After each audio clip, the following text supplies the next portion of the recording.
स्वर्ग सा घर। लेखक, आपका नाम यहाँ। प्रस्तावना, हर घर की दीवारें एक जैसी होती हैं, ईंट, सीमेंट, रंग।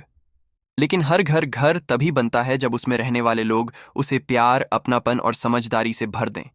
ये कहानी है एक ऐसे ही घर की, जहाँ सास, बहू और ननद ने न केवल एक दूसरे को अपनाया, बल्कि अपने रिश्तों के जरिए साबित किया कि जब स्त्रियां मिलजुल कर रहें तो घर धरती पर स्वर्ग बन जाता है। अध्याय 1। सावित्री निवास। उत्तर प्रदेश के एक छोटे से कस्बे बैजनाथपुर की एक पतली गली में सावित्री निवास नाम का एक पुराना मकान खड़ा था। बाहर से देखने पर कुछ खास नहीं, पर अंदर एक गहरा अपनापन बसा था। इस घर की मालकिन थीं सावित्री देवी, उम्र करीब 60 वर्ष। उनके साथ रहती थीं उनकी विधवा बहू सुहानी और छोटी बेटी नीरा। सावित्री देवी के पति का देहांत कई साल पहले हो चुका था।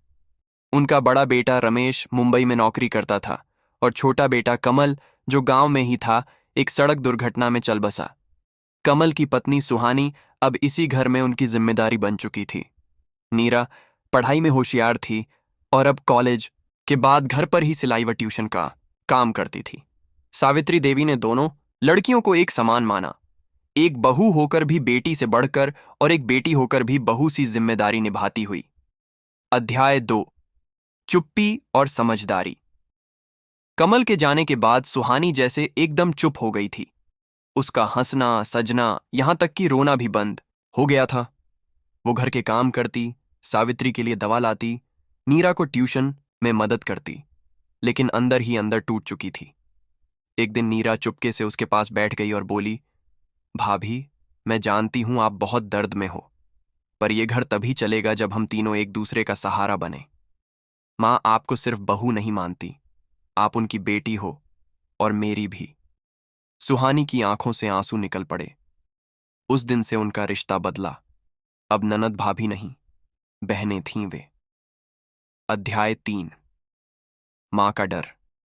सावित्री देवी मन में अक्सर डरती थीं, कहीं ये प्यार सिर्फ दिखावा ना हो, कहीं मेरी बेटियां एक दिन अलग अलग राह ना पकड़ लें। लेकिन जब उन्होंने एक दिन देखा कि नीरा बीमार थी और सुहानी रात भर उसकी देखभाल कर रही थी, सिर सहला रही थी, दवाई दे रही थी, चाय बना रही थी, तो उन्हें यकीन हो गया कि यह रिश्ता दिल का है। उन्होंने भगवान शिव की मूर्ति के आगे दीपक जलाया और कहा, हे भोलेनाथ, मेरा घर बसा दो। ये 3 औरतें अगर एक दूसरे का साथ निभा पाईं तो मैं जानूंगी कि यही है मेरा स्वर्ग। अध्याय 4। जरूरत और नवाचार। एक दिन गांव में अचानक बाढ़ आ गई। खेतों में पानी भर गया, लोगों की रोजी रोटी छिन गई। सावित्री निवास की स्थिति भी डांवाडोल होने लगी। राशन कम था, पैसे खत्म हो रहे थे। तब नीरा ने कहा, माँ, हम खुद कुछ करेंगे। मैं सिलाई जानती हूँ, भाभी पेंटिंग जानती हैं। हम दोनों मिलकर घर में महिला प्रशिक्षण केंद्र खोल सकते हैं और आप संगीत सिखा सकती हैं। सावित्री ने पहले मना किया, लड़कियों का बाहर काम करना ठीक नहीं, लोग क्या कहेंगे। लेकिन सुहानी ने शांत स्वर में जवाब दिया, मां, लोग तो कुछ भी कहेंगे। अगर हम अब नहीं उठे तो यह घर डूब जाएगा। कमल जी भी यही चाहते कि हम आगे बढ़ें। सावित्री देवी ने चुपचाप सहमति में सिर हिलाया।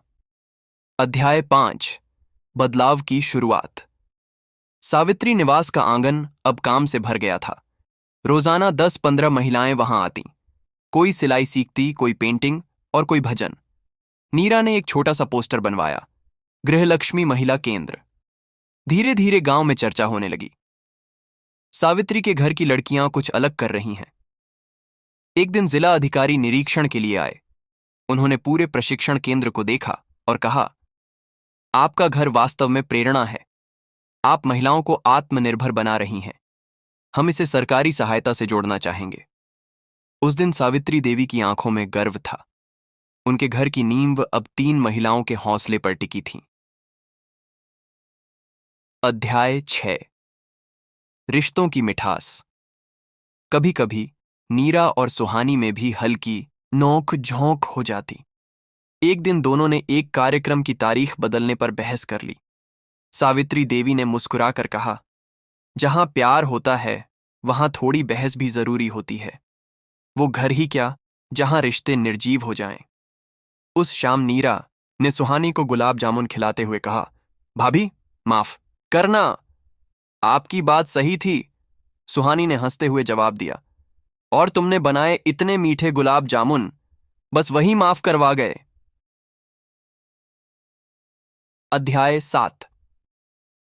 जब घर बोलने लगे, गृहलक्ष्मी केंद्र अब एक छोटा व्यवसाय बन चुका था। महिलाएं वहां से सीखकर खुद के स्टॉल लगाने लगीं, ऑनलाइन सामान बेचने लगीं।